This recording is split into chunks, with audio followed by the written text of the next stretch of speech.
მოგესალმებით.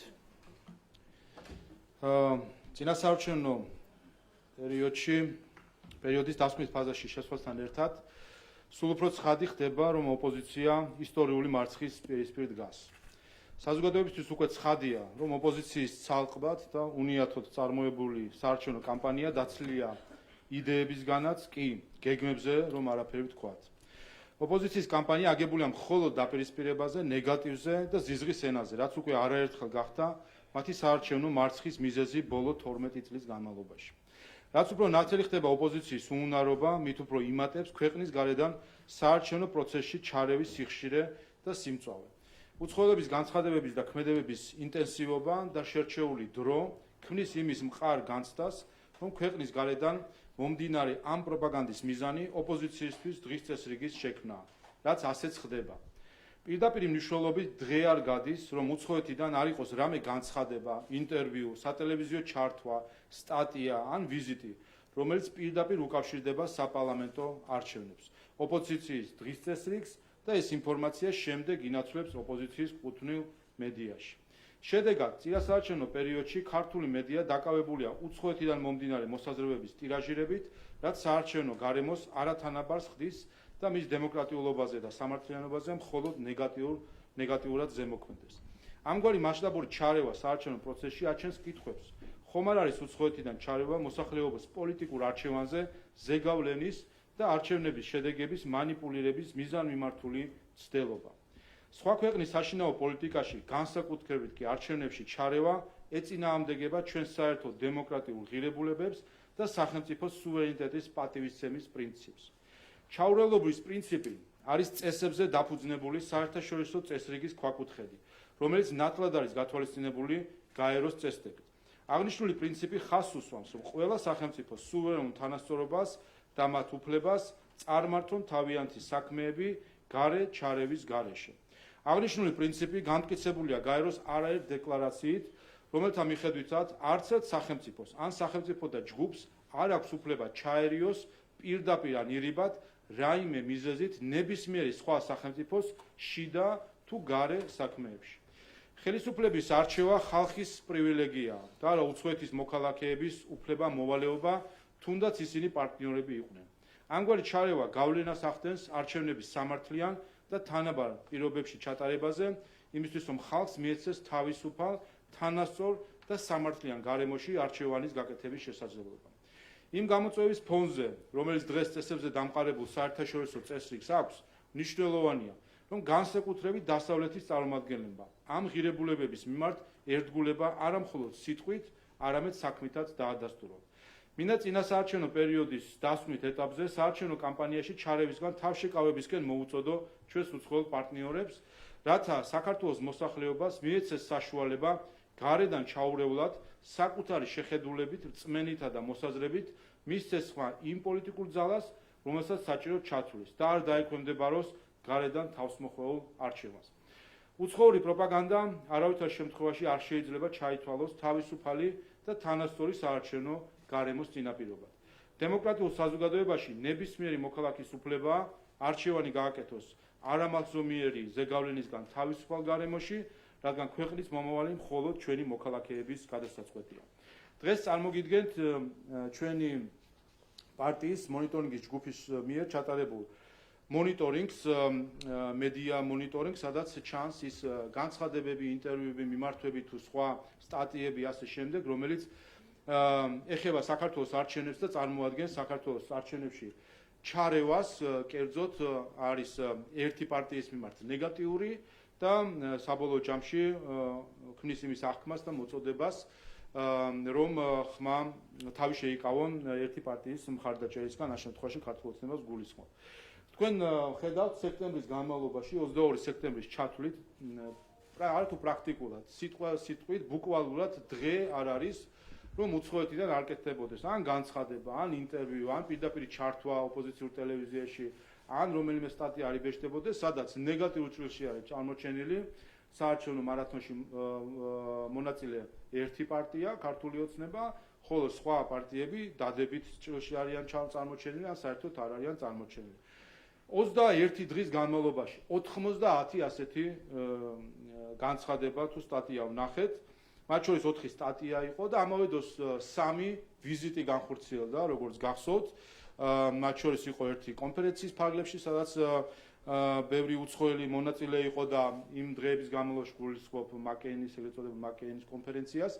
იმ დღეებში დაკავებული იყვნენ ფაქტობრივად ოპოზიციის საარჩევნო კამპანიით, შემდეგ ბუნდესტაგის დელეგაცია ჩამოსული, რომელიც ასევე ოპოზიციის დღის წესრიგით ესაუბრებოდა ქართველ ხალხს და შემდეგ ბუნდესტაგის კომიტეტის თავმჯდომარე, რომელიც ასევე სწორედ ამ მხრივ იყო და ამ მონიტორინგის უკან დგას, რა თქმა უნდა, მთელი დოკუმენტაცია, რომელსაც ასევე გავასაჯაროებთ და მოგეწოდებათ ამ 90 განცხადების როგორც მისამართები, ისევე ციტატები და თუ შინაარსი, რამდენიმე მაგალითი რომ მოვიყვანოთ, მაგალითად, ოცნების პირობებში საქართველოს ევროკავშირთან მოლაპარაკების გახსნის შანსი არ აქვს. რა არის ეს თუ არა ქართული ოცნების წინააღმდეგ საარჩევნო კამპანიაში მონაწილეობა. ბოდიში ვიხდი, მაგრამ ეს ღიად უნდა ითქვას, ბიძინა და ევროკავშირი გაწევრიანება შეუთავსებელი ერთმანეთთან, რასა იუკრევიჩიანე. რა არის ეს თუ არა ქართული ოცნების წინააღმდეგ საარჩევნო კამპანიის წარმოება. ივანიშვილი ქვეყანაში დიქტატურას ამყარებს, სენატორი ჯინ შაჰინი. რა არის ეს თუ არა ქართული ოცნების წინააღმდეგ საარჩევნო კამპანიაში მონაწილეობა.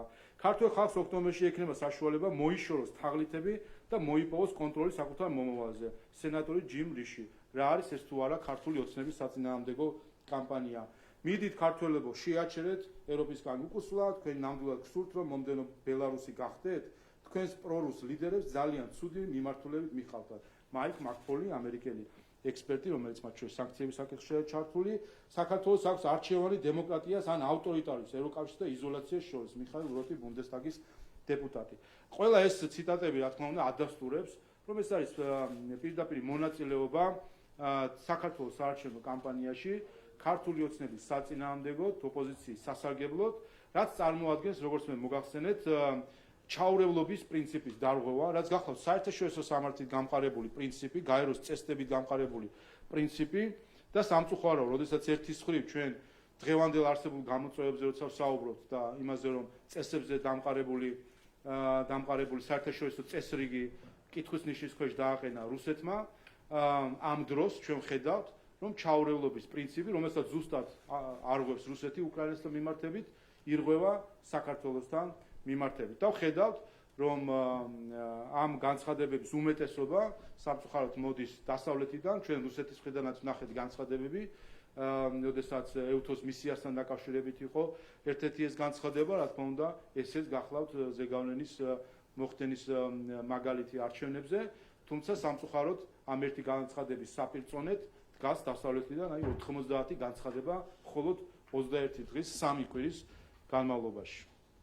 მადლობა ყურადღებისთვის, გისმენთ, კითხვები თუ არის. მოგესალმებით, ტელეკომპანია იმედი, ნინო არღულიანი ბატონშალო პირველ რიგში ამ თემასთან დაკავშირებით გითხავთ. არჩევნებამდე დარჩენილია 32 დღე თუ 20 თუ სწორად მახსოვს.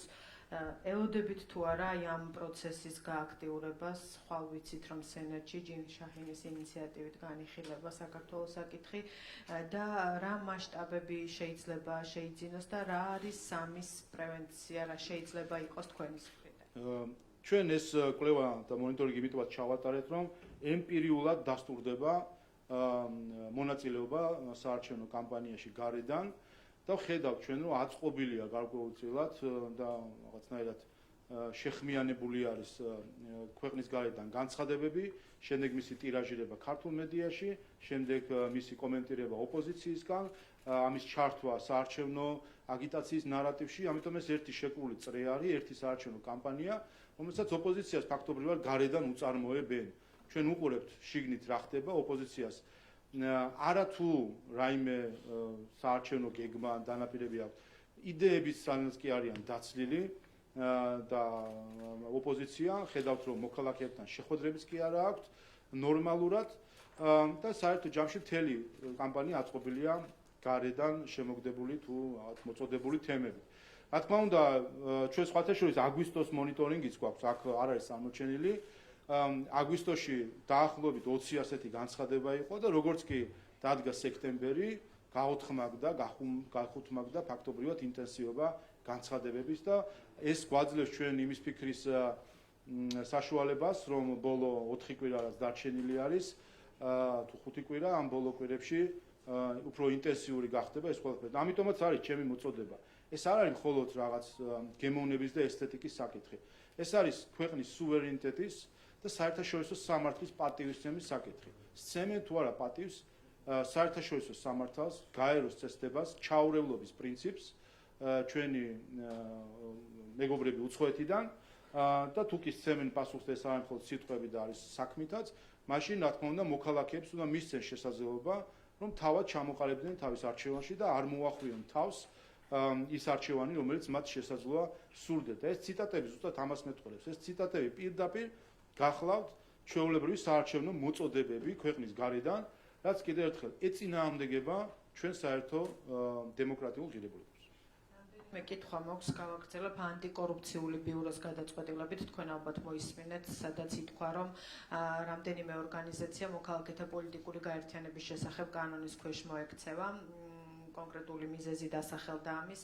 მე მინდა კითხოთ პასუხზე, რომელიც საერთაშორისო გამჭვირვალობიდან წავიკითხეთ ჩვენ. ისინი ამბობენ, რომ მას შემდეგაც ჩაბარდებათ ეს გადაწყვეტილება ოფიციალურად, შემდეგ ნაბიჯებს გადადგამენ, სამართლებრივ დავას აანონსებენ. აი რა პერსპექტივა შეიძლება გქონდეთ მათ დავას და ზოგადად ამ გადაწყვეტილებაზე რას ფიქრობს შალვა პაპუაშვილი? რაც შეეხება საკითხს, ეს ანტიკორუფციული ბიუროს საკითხი არის და ვერ გეტყვით, თუმცა ჩვენი დამოკიდებულება ცნობილია. ჩვენ არაერთხელ გვითქვამს, მათ შორის საერთაშორისო გამჭვირვალობასთან დაკავშირებით ბოლო პერიოდში ისინი ჩართული არიან საარჩევნო კამპანიაში. ჩვენ ამაზე საჯარო განცხადებებიც ჰქონდა. მათ შორის თავადვე მათ ეს თავადვე მათივე გასაჯაროებული მასალებიდან ჩანს. ერთ-ერთი ასეთი იყო ბათუმში ორგანიზებული შეხვედრა მოქალაქეებთან, რომელიც მათ თავად დადეს ამისი ვიდეო, სადაც ისინი ქალბატონი გიგაური პირდაპირ მოუწოდებს გაერთიანებისკენ ყველას და ამბობს, რომ რუსეთი შეეცდება ქართული ოცნების შენარჩუნებას ხელისუფლებაში და ამას უნდა შეებრძოლონ. ეხლა რა არის ეს თუ არა საარჩევნო კამპანია. ეხლა აქ თვალში რომ ნაცავს გვაყრიან ზოგიერთი NGO, ეს უკვე სიმართლე გითხრათ, გამოდის უკვე ხალხის დაცინვა. ყველაფერს ხედავს. მათ შორის ანტიკორუფციული ბიურო რომ ძალიან სკრუპულოზურად და ზუსტად მოქმედებს, ფაქტებითაც დასტურდება. თქვენ გახსოვთ ანტიკორუფციული ბიუროს მიერ თავისუფლების მოედანი თუ არ ვცდები მოძრაობა გამოაცხადეს საარჩევნო მიზნების მქონე სუბიექტად, იქაც სკანდალი ჰქონდათ, რომ ეს არის სამოქალაქო აქტივიზმი და ასე შემდეგ. შემდეგ ხო აღმოჩნდა ყველა პარტიაში, ლელოში, ხომ? მერე იყო თუ არ ვცდები აირჩი ევროპა, ხო, მოძრაობა, სადაც ასევე ჰქონდათ ერთი ამბავი ატეხილი, რომ ეს აქტივიზმია, გუში ვნახეთ მისი ერთ-ერთი წევრი ბატონი ჭყონია, პარტიაში გაწევრიან და აქაც იგივე იქნება საბოლოო ჯამში. ამიტომ მე ერთადერთი რასაც ხედავ და მოუწოდებ განსაკუთრებით წინასაარჩევნო პერიოდში ყველა ადმინისტრაციულ ორგანოს იმუშაონ ძალიან სკრუპულოზურად, დეტალურად, კანონთან ახლოს და ამ მხრივ რა თქმა უნდა ექნებათ მხარდაჭერა იმაში, რომ ამხილონ თუ კი სადმე არის რაიმე დარღვევები. ამას მეორე ეს ტენდენცია დღევანდელ ბრიფინგსაც ეხმიანება. როცა ჩვენ ვსაუბრობთ არასამთავრობო ორგანიზაციებზე, ამ შემთხვევაში თუნდაც საერთაშორისო გამჭვირვალებაზე, გარდა იმისა, რომ ეს არის არასამთავრობო ორგანიზაციის მონაწილეობა საარჩევნო კამპანიაში, ეს სხვა მხრივაც არის პრობლემური, ვინაიდან მათ გააჩნიათ უცხოური დაფინანსება და ეს არის უცხოური ჩარევა ჩვენს შიდა პოლიტიკურ პროცესებში, რაც ასევე კიდე ცალკე დარღვევა არის, ვინაიდან ეს არის არაპირდაპირი ჩარევა შიდა პოლიტიკაში და შესაბამისად გაეროს წესდების დარღვევა. ბატონ შავა, რადგან არასამთავრობოებზე საუბრობდით, ერთი კითხვა მაქვს მაკ-კეინის ინსტიტუტის და ლორა თორტონის ანგარიშთან დაკავშირებით, სადაც შავით თეთრზე ის წერს, რომ ერთ-ერთ შეხვედრაზე და შეხვედრებზე ქართული არასამთავრობო ორგანიზაციები საქართველოსთვის ვიზა ლიბერალიზაციის გაუქმებას ითხოვდნენ. როგორია თქვენი პოზიცია აღნიშნულთან დაკავშირებით? არასამთავრობო სექტორის ნაწილი დღეს ასე არის წარმოდგენილი, არის ბატონი გიორგი კანდელაკიც. არ დაგავიწყოთ, ის დღეს ეგრეთ წოდებული NGO-შნიკია, რომელიც უცხოეთთან ფინანსდება. და ყველას კარგად ახსოვს, რას აკეთებდა ის, როდესაც უიზო მიმოსვლის გადაწყვეტილება უნდა მიიღო თავის დროზე. საჯარო ცნობილი ფაქტია, რომ ის კაბინეტ დადიოდა, რომ რაიმენაირად ჩაეშალა. ხა ვინმეს უკვირს, რომ გიორგი კანდელაკი ახლა უკვე NGO-ს ნიღბით ზუსტად იგივეს აკეთებს, რომ რაიმენაირად დააზიანოს საქართველოს. საქმეც ის არის, არავის არ უკვირს. ყველა არავის ამასთან დაკავშირებით კითხვის ნიშნები არ გაუჩნდა, რომ ასეც იზამდნენ. აბა რასიზმი ჩადიან ერთი რომ ჩვენებას აძლევენ საქართველოს წინააღმდეგ და ვიხილეთ ჩვენ ეს პროცესი, სამარცხვინო პროცესი, როდესაც ჩვენმა კოლეგა ინსტიტუციამ ამერიკის კონგრესმა ჩვენი მოქალაქეები ფაქტობრივად ჩააყენა მდგომარეობაში, როდესაც ისინი საკუთარი ქვეყნის წინაზე ჩვენებას იძლეოდა. არ ვიცი ვის მოეწონება, რომელ ამერიკელს მოეწონება, რომ საქართველოს პარლამენტში ამერიკის მოქალაქე დავიბაროთ და ამერიკის წინააღმდეგ მან ჩვენებები მისცეს. აქამდე ხო არ უნდა დაიყვანო, თუნდაც ის ორგანიზაცია შენი ქვეყნის ბიუჯეტიდან ფინანსდებოდეს ამ შემთხვევაში საერთაშორისო გამჭვირვალობა, რომ ამ დაფინანსების გამო მზად არიან ეს ორგანიზაციები ჩავიდნენ და ქვეყნის წინააღმდეგ ჩვენებები მისცეს. კითხვაც მაქვს ამნისტიის კანონპროექტთან დაკავშირებით, საულმე ზურაბიშვილის ხელმოწერა ისევ არ არის დოკუმენტზე. როგორ ფიქრობთ, რა მიზანი აქვს ზურაბიშვილს და გადის თუ არა ამ კონკრეტულ შემთხვევაში ანტისახელმწიფოებრივი ქმედებიდან, რადგან ვიცით, რომ ამ კანონის უკან ბევრი ოჯახი და ბევრი მომლოდინე პატიმარი დგას. მადლობა. როგორც ჩანს, ქალბატონ სალომეს არსალია მჟავრდებულებისთვის, არსალია მოქალაქეების წუხილისთვის, ის დაკავებული არის წინასაარჩევნო პერიპეტიებით და მისი ძირითადი ვალდებულება რაც არის, ამისთვის არსალია. და ეს ახლა არ არის ახალი ჩვენ ამ ტენდენციას ვხედავთ. ქალბატონი სალომე კონსტიტუციის დამღვევი პრეზიდენტია და ეს დადგენილია საქართველოს საკონსტიტუციო სასამართლოს მიერ, რომელსაც ისიც აღიარებს, როგორც შემდეგ ვნახეთ. და ერთადერთი მიზეზი, რატომაც ის ჯერ კიდევ იკავებს პრეზიდენტის თანამდებობას, ეს არის მიხეილ სააკაშვილის მხარდაჭერა ნაციონალ მოძრაობის სახით, რომელმაც შეუნარჩუნა მას იმპიჩმენტის დროს ეს თანამდებობა. რისთვის შეინარჩუნა? ჩვენ მაშინაც ვამბობდით, რომ ეს მხოლოდ რადიკალური დღის წესრიგისთვის ჭირდებოდა ქალბატონი სალომე და ვხედავ ჩვენ ისთვისაც შეინარჩუნა. შეინარჩუნა იმისთვის, რომ ნიკა გვარამია შეეწყალებინა ამის შემდეგ. შეინარჩუნა იმისთვის, რომ ზუსტად აი ამ პროცესებში ჩარეულიყო რადიკალური დღის წესრიგის სახით და ფაქტობრივად დღეს მას ჩანაცვლებული ყავს მიხეილ სააკაშვილი. მიხეილ სააკაშვილი ციხეშია და იქედან იძლევა ინსტრუქციებს და ამ ინსტრუქციებს უკვე ტრიბუნით აჟღერებს და ხელმძღვანელობს ქალბატონი სალომე ზურაბიშვილი. გამარჯობა, სალომე ვერტაშვილი, რუსთავი 2. ბატონ სალომე, მაინტერესებს მოლაპარაკებები, რომელიც მიმდინარეობდა ლელოსა და გიორგი დახარიას პარტიას შორის, ვნახეთ, რომ ვერ შედგა ეს შეთანხმება. როგორც ჩანს, მინიმალურ საკითხებზე, გარკვეულ საკითხებთან დაკავშირებით ვერ მოხდა შეთანხმება. რა აჩვენა აი ამ ყველაფერმა, აი ამ მოლაპარაკებების პროცესმა, შეუთანხმებლობამ, როდესაც ისინი საუბრობენ კოალიციურ მთავრობაზე, საომალოდ თუ კი ასეთი იყო, როგორ შეიძლება დაალაგდეს, როცა უკვე შეთანხმება ვერ შედგა. მადლობა. ზოგადად ამ პროცესმა და ეს რაც პროცესებსაც ვაკვირდებით, ერთი რამე აჩვენა ქართველ ხალხს, რაც თუ გვერდზე გადავდებთ დიდ პოლიტიკურ თემებს და კერძოდ იმ გამოწვევებს, რაც ოპოზიციის სახით საქართველოს აქვს, ის თუ ვისი ინსტრუქციებით მოქმედებენ, ის რომ სხვა ქვეყნის ინტერესებით მოქმედებენ და არა ქვეყნის. ეს ყველაფერი გვერდზე რომ გადავდოთ, სუფთა პრაგმატულადაც შევხედოთ დღევანდელ ოპოზიციას. ამ ხალხს რა უნარი აქვს, რომ ქვეყანა მართოს.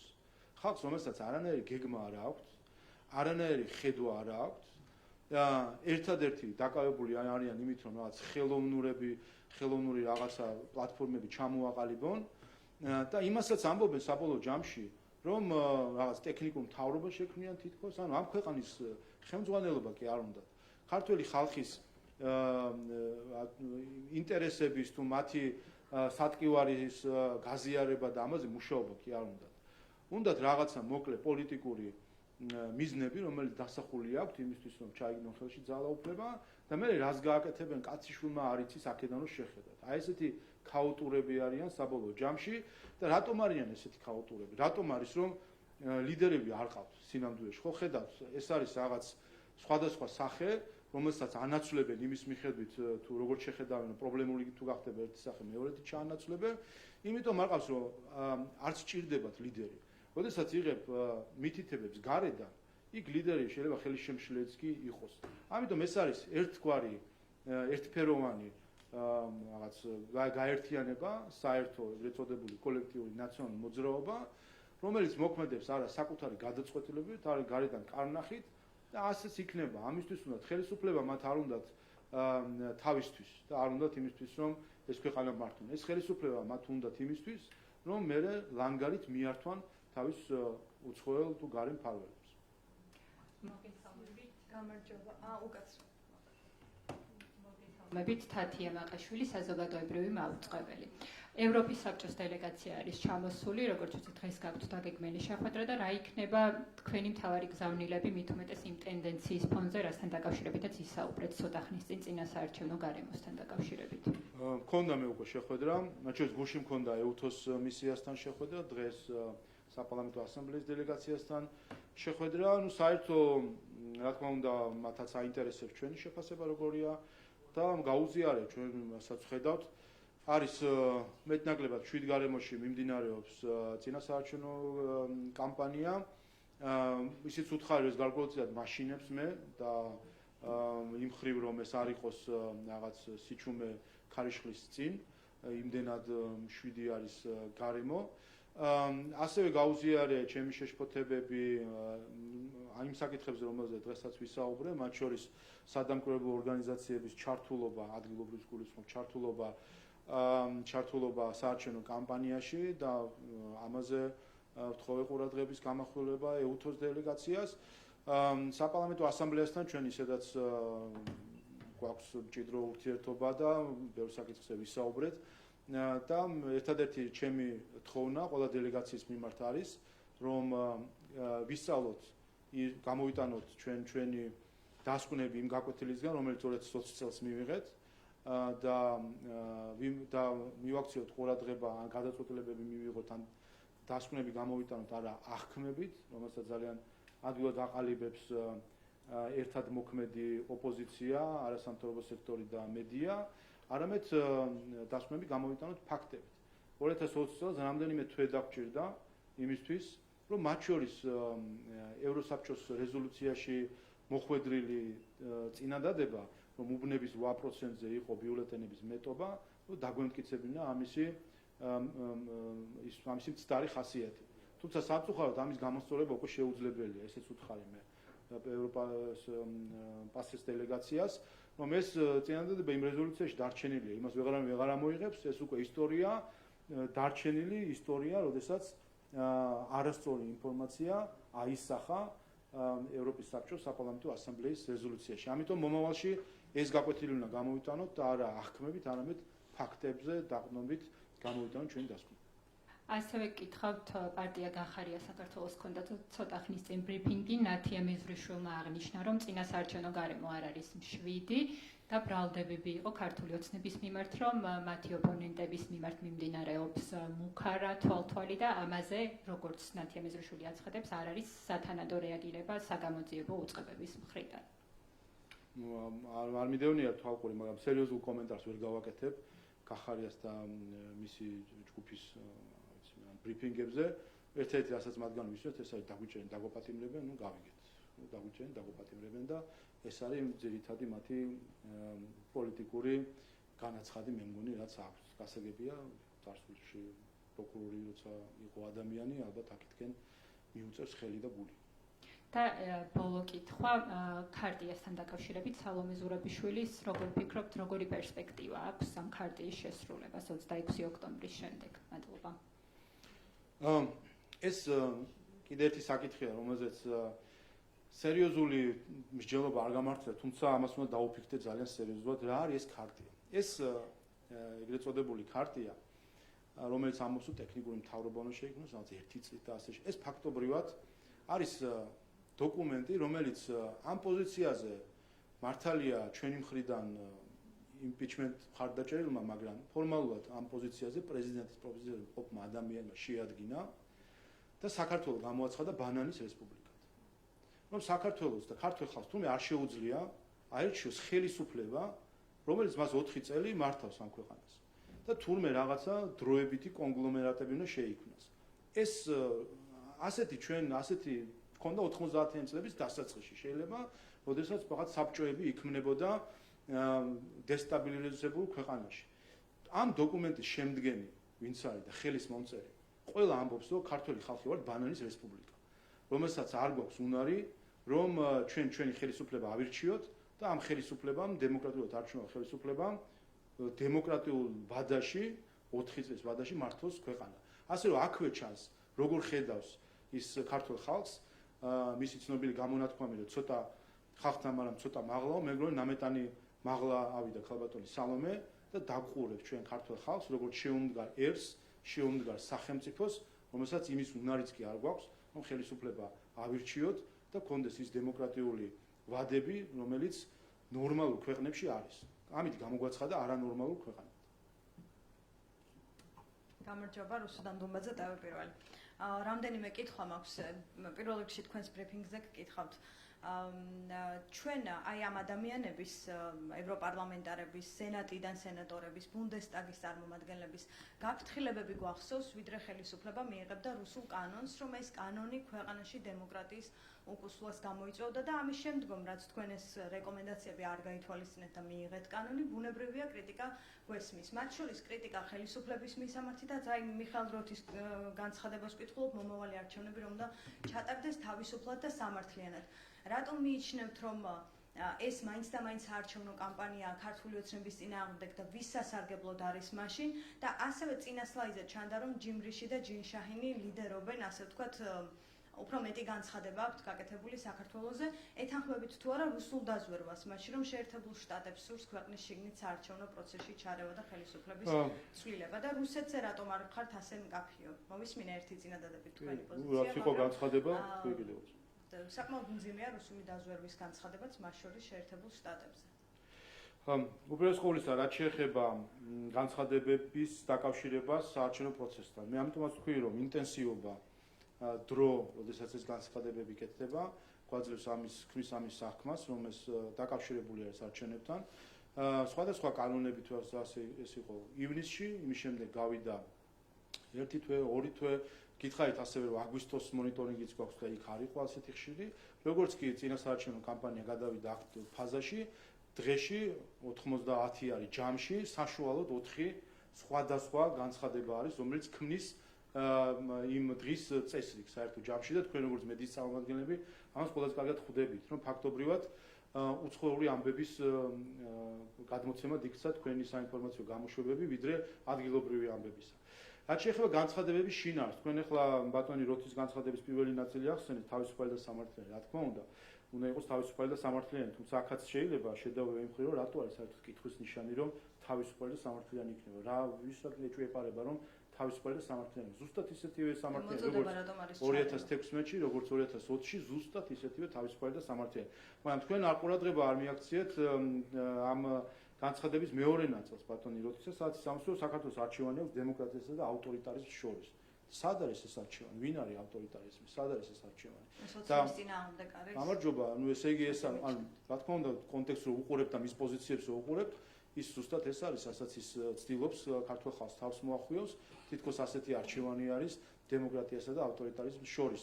დგება ნაციონალურ მოძრაობის გვერდით, გამოიხედავს ქართული ოცნებისკენ და გონია რომ დემოკრატიის მხარეს დგას და ჩვენ ავტორიტარიზმი ან საქართველოს ისტორიას არ იცნობს ეს ადამიანი ან არ იცის რას ნიშნავს ტერმინი დემოკრატია და ავტორიტარიზმი რაც შეეხება თქვენ გითხეთ სენატორების განცხადებებს და ასე შემდეგ ხო რაც შეეხება ხო რუსეთთან დაკავშირებით მოგახსენეთ განცხადება რომელიც 11 სექტემბერს გაკეთდა რომელიც ეხებოდა ეუთოს მისიას რა თქმა უნდა ჩვენ სული დობა გვაქვს ეუთოს მისიის მიმართ ესეც არის რა თქმა უნდა ზეგავლენის მოხდენის მცდელობა არჩევნებზე. მე მაშინაც ვთქვი ამასთან დაკავშირებით, რომ ყველამ უნდა შეიკავოს თავი და დღესაც ამაზე ვსაუბრობ, რომ სამწუხაროდ ამ ერთი განცხადების საპირწონედ არის 90 განცხადება, რომელიც ევროპიდან თუ ამერიკის შეერთებული შტატებიდან მიდის და რა თქმა უნდა სტანდარტი და მოთხოვნა ჩვენ დასავლეთიდან უფრო მაღალი გვაქვს. კიდევ ერთხელ ჩვენ აქ ვსაუბრობთ წესებზე დაფუძნებულ საერთაშორისო წესრიგზე. ეს ის პრინციპია, რომელიც კითხვის ნიშნის ქვეშ დააყენა რუსეთის ფედერაციამ უკრაინაში შეჭრით და ეს ტერმინი მე მგონი ყველას კარგად გეცნობა. წესებზე დამყარებული საერთაშორისო წესრიგი ასევე გულისხმობს სხვა ქვეყნის შიდა პოლიტიკაში ჩაურევლობას. ჩაურევლობის პრინციპი ქვია მას საერთაშორისო სამართალში, რომელიც გაეროს წესდებით არის გამტკიცებული. აი ეს განცხადებები, რასაც მე თქვენ გიკითხავთ, ეს შეიძლება დავინახოთ როგორც ჩარევა საქართველოს შიდა პოლიტიკაში. განსაკუთრებით, როდესაც წინასაარჩევნოდ ხდება, ეს კიდევ უფრო მძიმეა, ვინაიდან ამ დროს ეს არის არა მხოლოდ რაღაც პოლიტიკური დისკუსიის ან დებატის ნაწილი, არამედ ეს არის მომენტი, როდესაც ამომრჩევლები ყალიბდებიან თავის არჩევანში და ამ დროს ასე ვთქვათ, ასეთი პოზიციების დაკავება და პოზიციონირება არის პირდაპირ ზეგავლენა ამორჩევლის მიერ არჩევანის ჩამოყალიბებას. აი 9 ივლისს რუსეთის დაზვერვას აქვს ასეთი განცხადება გავრცელებული, რომ 26 ოქტომბერს ხელისუფლების შეცვლა აქვს შეერთებულ შტატებს გადაწყვეტილი და რომ მათი ნარატივი იქნება აგებული იმისკენ, რომ ანტისახელისუფლებო განწყობა ქართული ოცნების დისკრედიტაციისთვის საინფორმაციო კამპანია აწარმოა და თქვენ განცხადებაშიც ჩანს, რომ ეს თანხმედრაა სრული. თქვენ ასევე ფიქრობთ, რომ შეერთებულ შტატებს და არა მხოლოდ აქვს ამის სურვილი. მე მაინტერესებს აი დღეს შეერთებულ შტატებში პრემიერ-მინისტრია ჩასული და ყველა ის გზავნილი, რომელიც შეერთებული შტატებიდან მოდის, პრემიერ-მინისტრის და თქვენი გუნდის მიერ არის აღქმული, როგორც ერთის მხრივ შანტაჟი ხელისუფლების, როცა სანქციებზეა საუბარი და მეორეს მხრივ კრიტიკა, როგორც ჩარევა ქვეყნის შიგნით. აი ეს რა გზავნილია შეერთებული შტატებისთვის? როგორ უნდა აღიქვან, ან როგორ უნდა შეხვდნენ პრემიერ-მინისტრს, როგორ უნდა ესაუბრონ, როცა მეორე მხარე ასეთ მძიმე ბრალდებებს უყენებს საერთაშორისო პარტნიორებს. აი არც რა შეიძლება იყოს იმაზე მძიმე ბრალდება, რაც ითქვა საქართველოს ხელისუფლების მიმართ, ეს თაღლითები უნდა მოიშოროს თუნდაც ქართულმა ხალხმა და ეს თქვა ამერიკის სენატის წევრმა. ამაზე მძიმე და ამასთან ახლოს ყოფიც კი არ გვიქვამს ჩვენ არასდროს. ამიტომ საკითხი პირიქით არის. როგორ შევხედავენ ჩვენ თვალებში, როდესაც ასეთი განცხადებები კეთდება ქართული ხალხის მიერ არჩეულ ხელისუფლების მიმართ. ზოგიერთი შინ და გარეთ ძალიან გაერთო რუსული სტილის ნარატივით, რომელიც ყოფს ხელისუფლებას და ხალხს. ეს ჩვენ გვახსოვს უკრაინასთან მიმართებით რუსეთის დამოკიდებულება, რომ ცალკე არის მთავრობა, რომელიც უკრაინელ ხალხს არ წარმოადგენს. და ზოგიერთი შინაც და გარეთაც ამ რუსული სტილის ნარატივით ძალიან გაერთო, როდესაც საუბრობენ ქართულ ხალხზე და თითქოს საქართველოს ხელისუფლება რაღაც შუშაა გამჭვირვალე და იმის იქით ხედავენ ქართულ ხალხს. საქართველოს ხელისუფლება არის ქართული ხალხის მიერ დემოკრატიულად არჩეული ხალხის წარმომადგენელი. ამიტომ ერთადერთი ვისთანაც საუბრობენ ქვეყნები ერთმანეთთან საუბრების დროს ეს არის ხელისუფლება ხელისუფლებასთან. როდესაც ერთ ქვეყანას აქვს პრეტენზია, რომ ესაუბროს მეორე ქვეყნის, არა ხელისუფლებას, არამედ მეორე ქვეყნის, ასე ვთქვათ, თავზე გადაახდეს და ესაუბროს ხალხს, ამას სხვა ტერმინოლოგია ქვია ისტორიაშიც და საერთაშორისო სამართალშიც.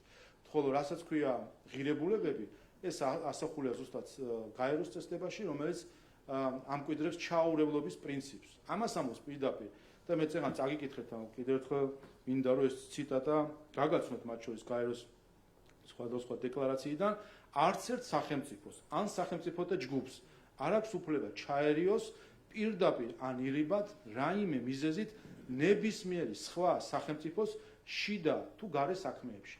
თქვენ შეხედეთ ახლა ამ ციტატებს და მითხარით, ან თქვენ გულში გაეცით პასუხი, არის თუ არა ეს ჩარევა საქართველოს შიდა პოლიტიკაში? რა თქმა უნდა არის. არ გვაქვს თუ არა ამითი ის ვინც ამას აკეთებს იმ პრინციპებს, რომელზეც დამყარებული არის საერთაშორისო წესრიგი. 2011 წელს როცა ბიძინა ივანიშვილი ბარაკ ობამას წერილს წერდა და იქ ეუბნებოდა თუ უყვებოდა საქართველოს იმდროინდელი ხელისუფლების ანტიდემოკრატიული პოლიტიკის გამო და თხოვდა მას დახმარებას, რომ იქნებ დაარწმუნოთ მიხეილ სააკაშვილი აღიაროს არჩევნებში მარცხი და ხელისუფლებიდან წავიდეს. ანუ ბიძინა ივანიშვილი 2011-ში თუ 12-ში არ ვიცი ზუსტად, მე მგონი არჩევნებამდე პერიოდში თხოვდა შეერთებულ შტატებს ჩარეულიყო ქვეყნის შიდა საქმეებში. თხოვდა კი არა, ამერიკის შეერთებული შტატები ჩაერია 2012 წლის არჩევნებში, როგორც გახსოვთ. მაშინ სად იყო თქვენი კრიტიკა ბატონშალო? ეს კრიტიკის ნაწილიც არის მათ შორის. თქვენ წარმოგიდგენიათ, თავად ხალბატონი ჯინ შაჰინის განცხადებით, ის შეხვდა სააკაშვილს, როგორც გახსოვთ, მან ეს ინტერვიუში განაცხადა, თუ საჯარო განაცხადა, 2012 წლის არჩევნების შემდეგ ის მივიდა სააკაშვილთან, რომელიც გახსოვთ ყველას უარყოფდა წაგებას არჩევნების, ამბობდა რომ ნაციონალურ მოძრაობა იგებს. მიიხურა კარები, რა მოხდა დახურულ კარს მიღმა ჩვენ არ ვიცით, მაგრამ ვიცით, როდესაც ის გამოვიდა კაბინეტიდან, მიხეილ სააკაშვილმა აღიარა დამარცხება. აი ესეთი სახელმწიფო ჰქონდა ჩვენ მაშინ, როდესაც პრეზიდენტთან შეიძლება შესულიყო სხვა ქვეყნის პარლამენტის წევრი და მისი ზეწოლით თუ მისი დარწმუნებით მიიღო საქართველოს პრეზიდენტს გადაწყვეტილება. მაშინ არ გვახსოვს არც ივანიშვილის და არც მისი გუნდის რაიმე კრიტიკა და სხვათა შორის. იმიტომ რომ აი ამ შეხვედრას მიხეილ სააკაშვილთან შეხვედრას როცა გაწყობთ და როგორც გაწყობთ ისე იყენებთ ხოლმე. აი რამდენიმე დღის წინ ირაკლი კობახიძე ამბობდა რომ შაჰინი იმიტომ ჩამოვიდა რომ ნაციონალური მოძრაობისთვის მხარი დაეჭირაო და გაწბილებული წავიდა ქვეყნიდან. ახლა ჩვენ გვეუბნებით რომ მას აიძულეს ესე იგი არჩევნების იმიტომ რომ გამოჩნდა მიუხედავად იმ დიდი გაყალბებისა რომელიც 2012 წელს ხდებოდა და გაგახსენებთ ახლა მათ შორის ქალბატონი შაჰინი სამწუხაროდ დღეს ესე გადმოსცემს რომ ეს იყო დემოკრატიული ტრანზიცია და გადაცემა ხელისუფლება. არაფერი დემოკრატიული არ ყო მინიმუმ იმ ისტორიიდან გამომდინარე, რასაც თავად ყვება, რომ უცხო ქვეყნის დეპუტატი შევიდა პრეზიდენტთან და უთხრა, რომ ეხლა აღიარე გინდა თუ არა შედეგები ეხლა. მინიმუმ ეს ხო ადასტურებს, რომ იქ არანაირი მშვიდობიანი გადაცემას საქმე არ ქონდა. ყუთების მოტაცება, რა ხდებოდა იქ წინასაარჩევნო კამპანიაში კიდე სხვა საკითხი არის. რა თქმა უნდა, ჩვენ მაშინ ხედავდით და მათ შორის დღევანდელი შეფასებები რაც არის 2012 წლამდე პერიოდის, რასაც ჩვენ ვირჩევთ ზოგიერთი უცხოელისგან, როცა აფასებენ დემოკრატიის შუქურად და დემოკრატიის პროგრესად და ასე ვთქვათ, თითქოს ეს იყო რაღაც დემოკრატიული პერიოდი საქართველოსი. ნუ ეხლა ეს რო ცრუ შეფასება არის ჩვენი ისტორიის, ხო გვესმის ჩვენი ისტორია, ჩვენ თვითონ ხო როგორმე უფრო კარგად ვიცით რომელიმე უცხოელმა და ოდესაც ხედავთ რომ ის ხალხი, ვინც წამების სისტემა შექმნა ციხეებში, დღეს ევროპაში თავისუფლად გადაადგილდება ზურაბ ბადეიშვილის სახით. ის ხალხი, ვინც ჯარს ფული მოპარა და ბიზნეს არეკეტებდა, დღეს ევროკავშირში თავისუფლად გადაადგილდება დავით კეზერაშვილის სახით. მიხეილ სააკაშვილი, რომელიც სამართლიან სასჯელს იხდის დღეს სასამართლოში, ამერიკის შეერთებულ შტატებში სასჯელ მისჯილი ადამიანი თავისუფლად დადიოდა. გახსოვთ ჯერ კიდე მაშინ გახარიასთან შემთხვევით რომ ერთ სასტუმროში რო აღმოჩნდა შემთხვევით, ჯერ კიდე როდის იყო ის კვანძები, როდის იხლართებოდა, რომელიც დღეს ასე ნათლად გამოჩნდა. სასჯელ მისჯილი ადამიანი, რომელსაც საქართველოში მიხეილ სააკაშვილმა შექმნა წამების სისტემა, ამერიკის შეერთებულ შტატებში თავისუფლად გადაადგილდებოდა. რა არის ეს თუ არა მხარდაჭერა იმ რეჟიმისა, რომელიც ნაციონალურ მოძრაობას ჰქონდა ჩამოყალიბებული საქართველოში. კეთილი.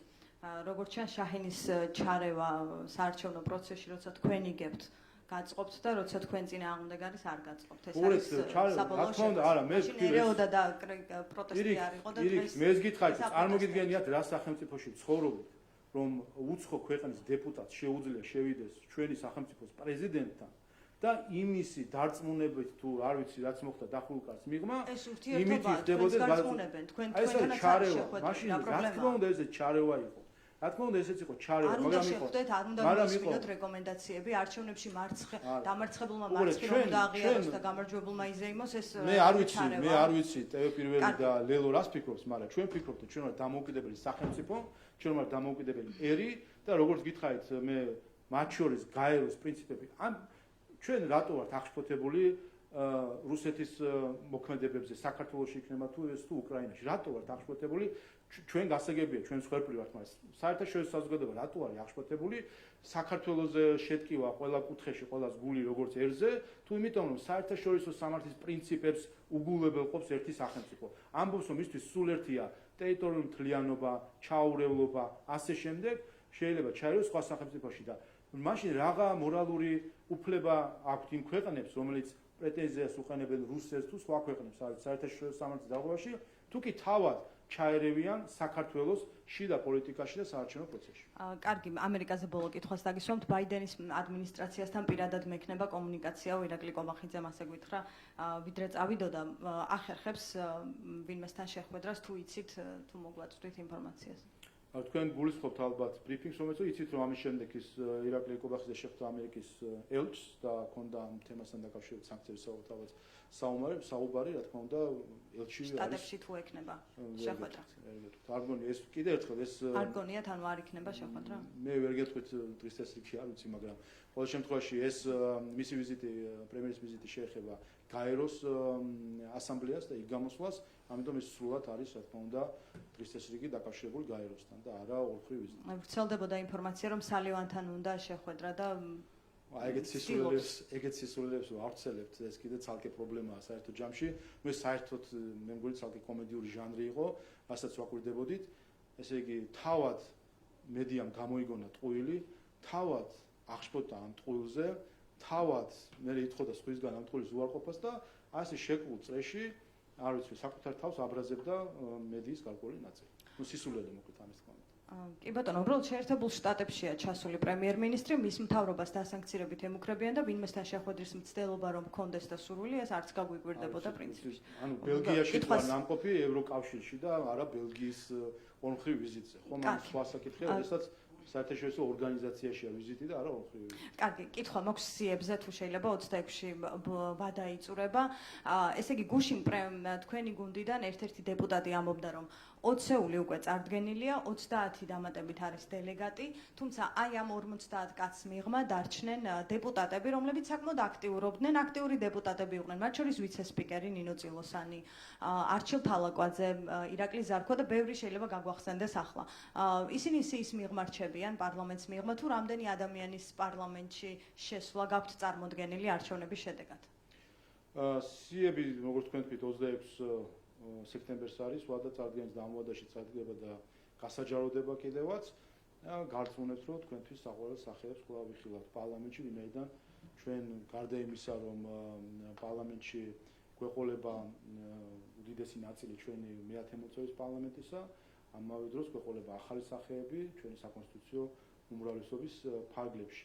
თქვენ ნახეთ, რომ მაგალითად ბატონი გალუბლიშვილი სხვა თავმჯდომარეზე გადავიდა, რა თქმა უნდა, შეიძლება ზოგს კონდეს სურვილი, რომ სხვაგან გააგრძელოს საქმიანობა არა პარლამენტში, ჩვენთვის მნიშვნელოვანია მათ შორის და ეს პარლამენტი მე მგონი ამ მხრივ სამაგალითოა, რომ პარლამენტის წიაღიდან აღმასრულებელი ხელისუფლებაში დაკოპლირება ხდება, რაც საერთო ჯამში დემოკრატიისთვის არის ძალიან მნიშვნელოვანი. ამიტომ სულ რაღაც 2 დღე დაგჭერთ და ნახავთ ჩვენ საპარლამენტო სიას. უბრალოდ ყველა კვლევა რაც ბოლო პერიოდში ქვეყნდება, მათ შორის განცხადებები, აი პრეზიდენტიც ამბობს, რომ 25%-ზე მეც ვერ იღებთ და სხვა კვლევებიც არაჩვენებს იმხელა რეიტინგს, რამხელად თქვენ გინდათ რომ წარმოაჩინოთ ან წარმოგვიდგენთ ხოლმე.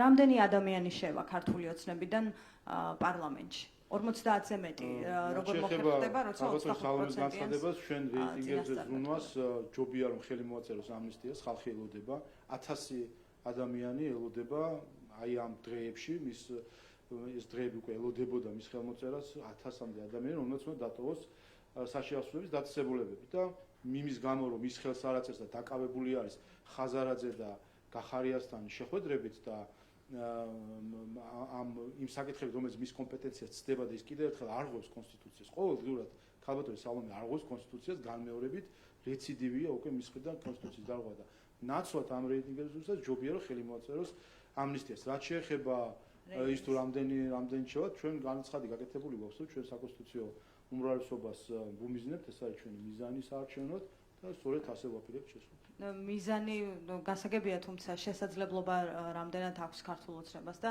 რაზე დაყრდნობით შეგიძლიათ გითხრათ, იმიტომ რომ ყველა კვლევა რაც გამოქვეყნდა, ან 35% გაქვთ მაქსიმუმ, პრეზიდენტი 25-ს ამბობს და არ გროვდება იმდენი ადამიანი, რომ საკონსტიტუციო უმრავლესობა შექმნათ.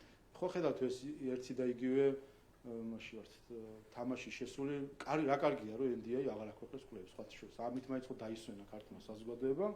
შეჩეული ვიყავით, რომ NDI-ის კვლევა გამოქვეყნებულიყო, ისიც უნდა ყოფილიყო 12% ქართული ოცნება, ამაზე უნდა ენერგიულა მთელ ოპოზიციას თუ არა ოპოზიციას და ყიჟინი ქონოდა, მერე დადგებოდა არჩევნების დღე და ქართული ოცნება იგებდა.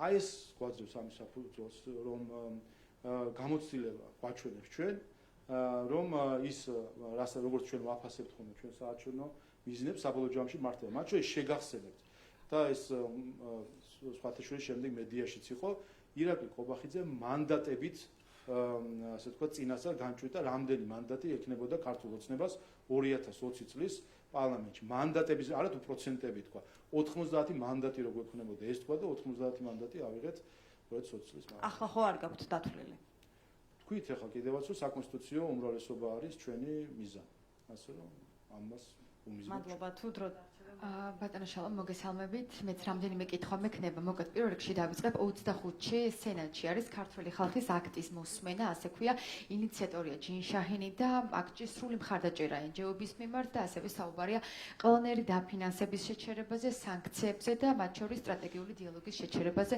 რას ემსახურება თქვენი აზრით, ან მოიმსახურება აი ეს მოხსენება და აქტი? ზოგადად ფიქრობ, რომ არასწორია, როდესაც უცხო ქვეყნის პარლამენტი ეფარება მეორე ქვეყნის ხალხს და ქართული ხალხს არ ქმნევს კანონს, რომელსაც არც ამერიკის კონგრესს თუ სენატს არც ლეგიტიმაცია აქვს ამის და არც რაიმე სხვა უფლებამოსილება, რომ ქართველი ხალხის სახელით თუ სახით ილაპარაკოს. Მისი ლეგიტიმაციაც აქვს სენატს, ეს არის ის, რომ გამოიძიოს 2020 წელს როგორ იყო ჩართული არჩევნების манипуляციაში ამერიკის ხელისუფლების წარმომადგენლები. ეს გამოძიება ვალად ადევს ამერიკის შეერთებული შტატების ხელისუფლებას ქართველი ხალხის წინაშე. ამიტომ ქართველი ხალხის აქტი თუ იქნება მიღებული, მე ვისურვებდი მისი პირველი პუნქტი იყოს დავალება სენატის კონგრესის თუ მთავრობის მიმართ, რომ გამოიძიონ რა როლი ჰქონდა USAID-ის 2020 წლის პარალელური დათვლის ყალბის შედეგების გავრცელებაში.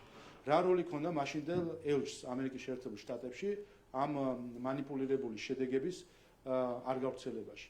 ეს არის რაც უნდა გააკეთოს სენატმა, ეს ვალი აქვს ქართველი ხალხის მიმართ, ამიტომ ნულაპარაკობენ ქართველი ხალხის სახელით, თუ სურთ ქართველი ხალხისთვის სიკეთე, გამოიძიონ რა მხრივ იყო ჩართული ამერიკის ხელისუფლების წარმომადგენლები 2020 წლის არჩევნების, საპარლამენტო არჩევნების манипуляციაში. მიკროფონი ჩათ, მიკროფონი ჩათ. კი ბატონო, საზოგადოება ქართული ეხმაურება მაკ-კეინის ანგარიშს და ამბობს, რომ გარეჩარება სულ უფრო იმატებს მათ შორის არასამთავრობო ორგანიზაციების ხელით, გარე მითითებებით და ასევე საზოგადოება ქართული ვარაუდობს იმასაც და არ გამორიცხავს, რომ პირობითად ქართული ოცნების გამარჯვების შემთხვევაში იქნება იმაზე საუბარი, რომ ეს არჩევნები იყო არალეგიტიმური და გამოაცხადებენ არალეგიტიმურად. რაც შეეხება უცხოურ ჩარევას, შემდგომი ბრიფინგიც ამას ეძღვნება და ამაში რაც მქონდა სულად თანხმდებით და ეს ფაქტია, ამას ყველა ხედავთ. მართლა თვალებში ნაცრის შეყრა იქნებოდა, ვიღაცამ თქვას, რომ თითქოს არ არის აქ ჩარევა. ესე პირდაპირ წარმოედგინეთ თქვენ, აი ჩაანაცვლეთ ყველა ეს სახელი და გვარი, ჩაანაცვლეთ, რა ვიცი, რუსული სახელით და გვარი. აი მაშინ ხო იტყოდნენ ეს ჩარევა არის. და პრობლემა იცი რაშია, რომელიც ზოგიერთი ვინც იტყვის, რომ კი ჩარევა, მაგრამ ის რუსეთის ჩარევა იქნებოდა, ასეთი ხალხიც ყავს საქართველოში NGO-ების სახით და მედიაში. ისინი ფიქრობენ, რომ არსებობს კეთილი ჩარევა და ბოროტი ჩარევა, რომ არის თურმე ვინც პარტნიორია, მას აქვს უფლება, რომ ქართულ ხალხს აუხსნას, ვის მისცეს ხმა და ვის არ მისცეს და ქართულ ხალხს ასწავლოს ჭკუა. და მთელი ჩვენი დამოუკიდებლობის იდეა და ისტორია ხო ამაშია, რომ ჭკუას ქართული ხალხი როგორმე საკუთარ თავს მოიკითხება და არ სჭირდება მას საარჩევნოდ იმის სწავლება, ვის უნდა მისცეს ხმა და ვის არ უნდა მისცეს ხმა. ამიტომ ჩარევა, რა თქმა უნდა, ყველა შემთხვევაში არის ცუდი. რაც შეეხება შემდეგ, რა თქმა უნდა, მე წეგან ესეც თქვი, რომ მათ შორის დამკვირვებლებსაც ამ შფოთვას და ამ შიშსაც ამ წუხილსაც უზიარებ, რომ ხედავთ, რომ არის 7 გარემო და რა თქმა უნდა, არის წუხილი, რომ ეს შესაძლოა იყოს სიმშვიდე ქარიშხლის წინ და გარკვეულწილად ვიცით რა ნირი და ხასიათი ჩვენი ოპოზიციის გვაქვს მოლოდინი, რომ რაღაცები იქნება. და რატომ გვაქვს ეს მოლოდინი? 2012 არჩევნები არ აღიარეს, დასჭირდათ 2 დღე, სადამ სენატორმა არ უთხრა, რომ არ მიუთითა რა უნდა გაეკეთებინა. 2016 წლის არჩევნები არ აღიარა ოპოზიციამ, რამდენიმე კვირა დასჭირდა. 2020 წლის არჩევნები არ აღიარა ოპოზიციამ, 1 წელი დასჭირდათ. ასე რომ ლოგიკაც გვეუბნება, რომ ისინი წელსაც იგივენაირად მოიქცევენ. კი ბატონო, ასევე კითხავთ CSKO-ს განცხადებასთან დაკავშირებით, სულ ცოტა ხნის წინ გამოაქვეყნა ოფიციალურ ვებგვერდზე, სადაც საუბარია იმაზე, რომ არჩევნებში ჩართულმა სუბიექტებმა მოწოდება ასეთი გაჟღერებული CSKO-ს მიმართ, რომ ახდენენ ადმინისტრაციის წევრების დისკრედიტაციას, მათ შორის პრეზიდენტიც არის ნახსენები, რომ ერთის მხრივ თუ კი საქართველოს პრეზიდენტი უნდა მოუწოდებდეს პირიქით ასეთი პროცესების შეჩერებისკენ, ის ახალისებს აი ამ დისკრედიტაციის მცდელობას ადმინისტრაციის თანამშრომლების მიმართ. თავისთავად, რაც შეეხება ქალბატონ სალომეს, უკვე არ ვიცი, ისე ზღვარზე მივედით, რთულია რა იმის კომენტირება, ის ყოველდღიურად არღოს კონსტიტუციას, ყოველდღიურად არღოს კონსტიტუციას და ერთადერთი ნუგეში ის არის, რომ რაღაც დარჩა 2 თვე მისი ვადის ბოლომდე, მაგრამ არღოს კონსტიტუცია და ჩვენ რა თქმა უნდა ამას შეშფოთებით უყურებთ.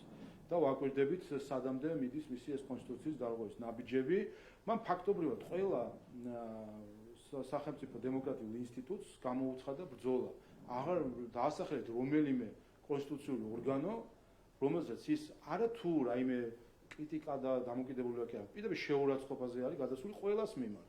საკონსტიტუციო სასამართლოზე გახსოვთ რა ეპითეტებს იყენებდა, ეროვნულ ბანკზე რა ეპითეტებს იყენებდა, CSKO-ზე რა ეპითეტებს იყენებდა, პარლამენტზე აღარც აღარ ვამბობ ხა.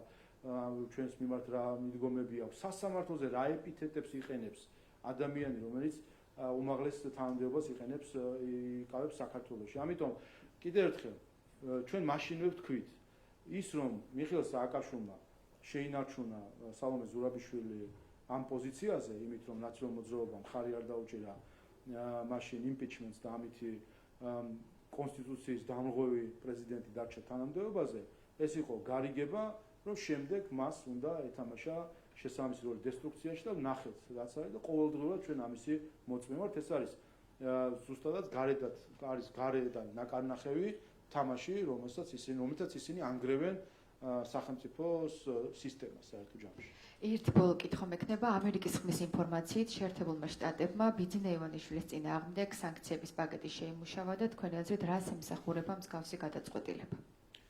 იმის გათვალისწინებით, რომ ასეთი ვთქვათ კიდევ ერთხელ ესეც ნაწილი არის სწორედ აი ამ განცხადებების, რომლის მიზანი არის წინასაარჩევნო პროცესში ჩარევა და ამ მომჩევლებზე გავლენის მოხდენა.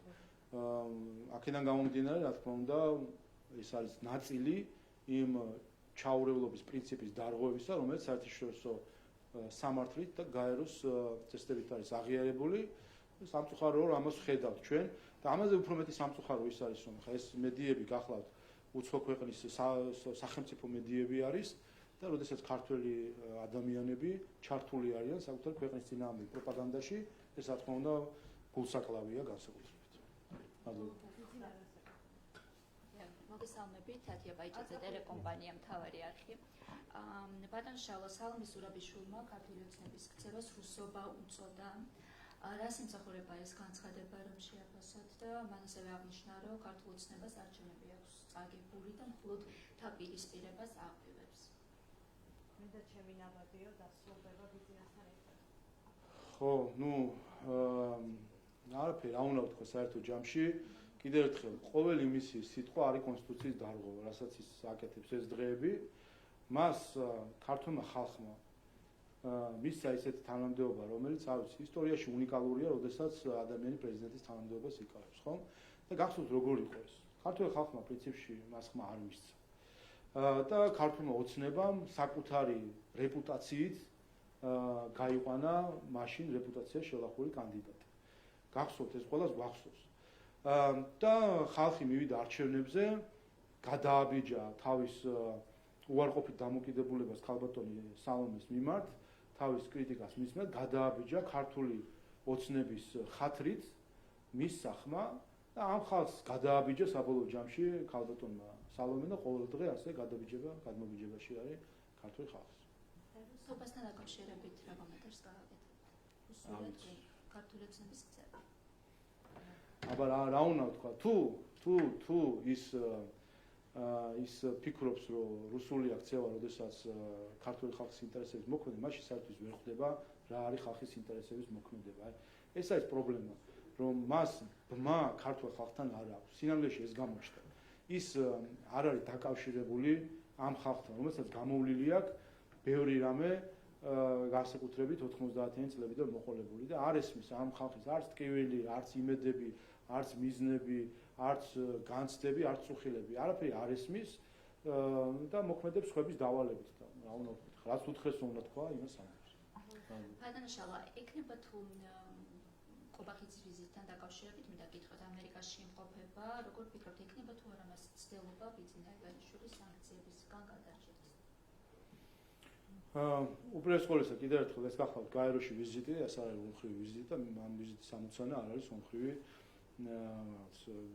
შეხვედრების განხორციელება ამერიკის შეერთებულ შტატებში, რაც კი ხდება ხოლმე ომხრივ, ისიც გაეროს ფარგლებში არის ხოლმე ასეთი შეხვედრები. რაც შეეხება სანქციებს, ამაზე არაერთხელ თქვით, ეს სანქციები ეგრეთ წოდებული აზიანებს მხოლოდ თავად ამერიკის შეერთებული შტატების რეპუტაციას ქართული ხალხის თვალში. როდესაც არის ხედავთ უსამართლობას ქართველები, ამ უსამართლობაზე ჩვენი რეაქცია შეიძლება იმხისეი არ ქონდეს, მაგრამ ამ ყველაფერს რა თქმა უნდა ვიმახსოვრებთ, ეს ყველაფერი ილექება და საბოლოო ჯამში ჩვენს განწყობას აჩვენებს. სამწუხაროდ ისტორიულად ასე ხდება, რომ დიდ ქვეყნებს საქართველოსთან ისტორიულად ყველას ერთი და იგივე რამე ეშლება. ქართულ ხალხთან დიდ ქვეყნებს ყოველთვის ერთი და იგივე რამე ეშლება. რატომღაც ფიქრობენ ხოლმე, რომ ჩვენი სტუმართ მასპინძლობა, ფეხქვეშ გაგება არის და სხვისი მსახურება არის. რატომაც ფიქრობენ, რომ ჩვენი უანგარო მეგობრობა ომში გაყოლა, მაშინ როცა ჩვენ არ გვევალებოდა, ავღანეთში წასვლა და ვისაც ევალებოდა სახში რო იჯდა ის ქვეყნები და ჩვენ რო ვიბრძოდით ეს გონიათ რაღაცნაირად ასე ვთქვათ თავდახრილი მორჩილება ყველაფრის მიმართ. ეს დიდ ქვეყნებს ასეთი შეცდომა ქართველი ხალხის მიმართ ყოველთვის მოსდიოდა, მაგრამ საბოლოო ჯამში გავიდა 3000 წელი ჩვენ აქ ვართ. დიდ ქვეყნები საბოლოო ჯამში ხვდებიან ხოლმე, რომ არასწორად იქცეოდნენ საქართველოსთან დაკავშირებით. ამიტომ კიდე ერთხელ, როდესაც არის უსამართლო გადაწყვეტილებები, ამაზე და ერთ რამეს კიდე მინდა გავიმეორო. აი ბოლო სავიზო შეზღუდვებს ახლა აქ კომენტარიც არ არის საჭირო, მათი ქვეყანა არის, ვისაც უნდა შეუშვია, ვისაც არა, ჩვენი ქვეყანა გვაქვს, ჩვენთანაც არ უშვებთ ხოლმე ხანდახან, მათ შორის ამერიკის მოქალაქეებიც ყოფილა, ვინც არ შემოუშვიათ ჩვენ საზღვარზე და ესეც იცით ხოლმე. მათი ქვეყანა არის, მათი გადასაწყვეტია, თუ კი ჩვენთან სტუმრობა მოსწონდა, არ უნდა ჩვენი მასპინძლობა იქ არის, მათ დამოკიდებულება საჩვენებს სტუმართ მართლმსაჯულების ეთიკის მიმართ. მაგრამ მეორე საკითხი არის საფინანსო სანქციები, ეწოდებული, რაც შეეხება, რომელზეც არც ერთი მტკიცებულება არ გვინახავს საერთოდ. არც ერთი. არის განცხადებები მხოლოდ ისიც ზოგადი და რაღაც კონკრეტული დანაშაულები, რაც ზოგადი რაღაც განცხადება, არც ერთი მტკიცებულება. საქმე ბოლო გადაწყვეტილებით ეხება საქართველოს 4 მოქალაქეს. ხა როგორც ვერ უნდა იტანდნენ ეს ჩვენი NGO-ები ამ 4 მოქალაქეს. რა ანტაგონიზმიც არ უნდა გქონდეთ. ხო მათი საფირმო სლოგანი არის, რომ რაც არ უნდა არ გეთანხმებოდე, შენი უფლებებისთვის ყოველთვის ვიბრძოლე. რატო არ იბრძვიან ამ 4 ადამიანის უფლებისთვის? ესეთი რამე რომ მომხდარიყო საქართველოში. ეს ხო სოფლიოს სკანდალი იქნებოდა, რომ ადამიანები სასამართლოს გარეშე, მტკიცებულებების წარდგენის გარეშე, დაცვის უფლების მიცემის გარეშე, საჯაროობის გარეშე გააქრო, ასე ვთქვათ, რაღაც საფინანსო სისტემიდან. აი ასეთი რამე რომ გაეკეთებინა საქართველოს ხელისუფლებას. წარმოგიდგენიათ, რას იტყოდნენ სენატორები, კონგრესმენები, ევროპარლამენტის წევრები და რა პანიკა იქნებოდა არასამთავრობო სექტორში, რომ როგორ სასამართლო კონტროლის გარეშე, მტკიცებულებების წარმოდგენის გარეშე, ჩვენ მეგობრის მოსაზრება გვაქვს, ჩვენც გვინდა წარვადგინოთ, არ დავესწროთ სასამართლოს ხდომას, არ გავაშუქოთ, არ იყოს არაფერი არ მომხდარა საერთოდ.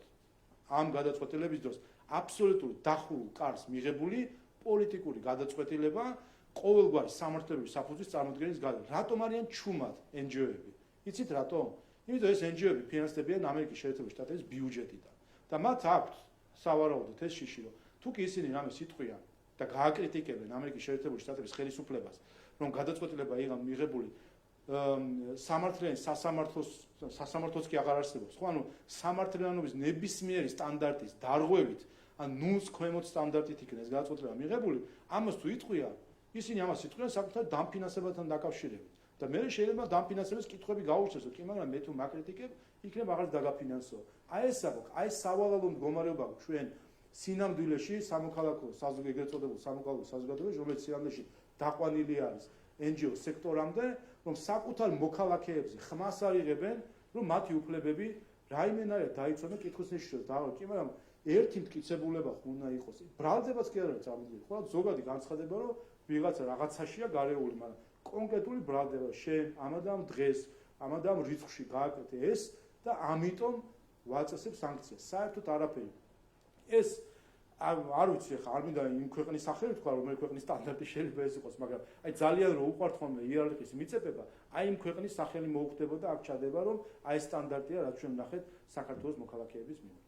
და უფრო კონკრეტულად რო ვისაუბროთ, ელოდებით თუ არა სანქციებს და ურთიერთობების თვისობრივ გადახედვას რომ მიუთითებს კობახიძე, ნიშნავს თუ არა ელჩის გამოწვევას კონსულტაციებისთვის?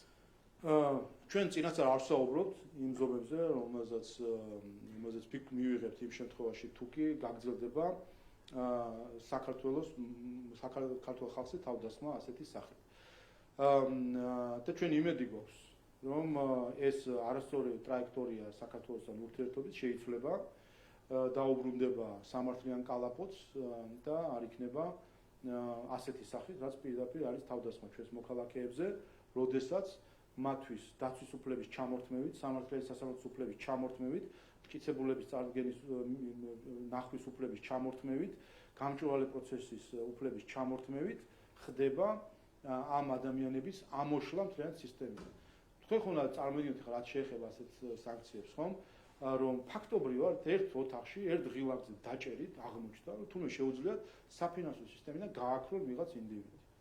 ეს ალბათ ფილმებში გვინახავს ხოლმე ვიღაცის იდენტიფიკაციას ან პირადობას, რომ სპეცსამსახურები აქრობენ ხოლმე ამა თუ იმ სისტემაში წაშლდა. ფაქტობრივად ამას ეუბნებიან ადამიანს, რომ შენ ბანკებს ჩამოგაცილებს საერთოდ, ოღონდ ისე, რომ ბრალსაც არ წაგიყენებ, მტკიცებულებასაც არ გაგჩვენებ, დაცვის უფლებას თავსაც ვერ დაიცავ, სასამართლოც არ გექნება, არც გამჭვირვალეები იქნება, არაფერი. მე მინდა და ასე იქნება. აი ამაზე, რომ პირში წყალი აქვს ჩაგუბებული ჩვენ ნაკებ სამოქალაქო საზოგადოებას, რომელსაც ასე აქებენ ხოლმე გარედან და მოიხსენებენ როგორც ცოცხალი სამოქალაქო, აი ხა როგორ ჩაკვდა და ხმას არ იღებს ამ საკითხთან დაკავშირებით ეს ცოცხალი სამოქალაქო საზოგადოება. მადლობა. საქართველოს აი ბოლო კითხვა მაქვს, საქართველოს მოქალაქეების პირადი მონაცემები რუსულ სერვერზე არის იანდექსთან დაკავშირებით, გეცოდინებათ ალბათ. უნდა დაიწყოს თუ არა გამოძიება უსაფრთხოების სამსახურმა და ზოგადად უნდა შეწყვიტოს თუ არა ოპერირება იანდექსმა საქართველოში. რაც არის სამართლად, როგორც ნახეთ თქვენ ეს პერსონალურ მონაცემების დაცვის ინსპექტორმა გამოავლინა ეს დარღვევა. აქედან გამომდინარე შეგიძლიათ მიულოცოთ საქართველოს პარლამენტს, რომელმაც შექმნა პერსონალურ დაცვის ინსპექტორის სამსახური და ხედავთ როგორ წარმატებით მუშაობს ეს სამსახური. რაც სამართლებრივად რაც რეაგირებაა საჭირო, ის შესაბამისი რეაგირება იქნება. უსაფრთხოების სამსახურმა უნდა დაიწყოს გამოძიება ამასთან დაკავშირებით. უნდა დაიწყოს, მაგრამ მონაცემებია საუბარი ხო საქართველოს მოქალაქეებზე. ეგ თავისთავად პერსონალურ მონაცემების დაცვა არის მნიშვნელოვანი, როდესაც პერსონალურ მონაცემები არ გაედინებოდეს ქვეყნის გარეთ. თანამედროვე სამყაროში გამოწვევები ამ მხრივ დიდი არის. როდესაც დარღვევებია, მას შესაბამისი რეაგირება რაც არის კანონმდებლობით, რა თქმა უნდა, ექნება. ოპერირება თუ უნდა შეწყვიტოს. ვერ გეტყვით, რაც კანონმდებლობით არის, იმ კანონმდებლობის მიხედვით იმოქმედებს სახელმწიფო. მადლობა. აი, როდის ყოფილა 20 წუთიანი შალვა ბაბუაშვილი ახლა აღარ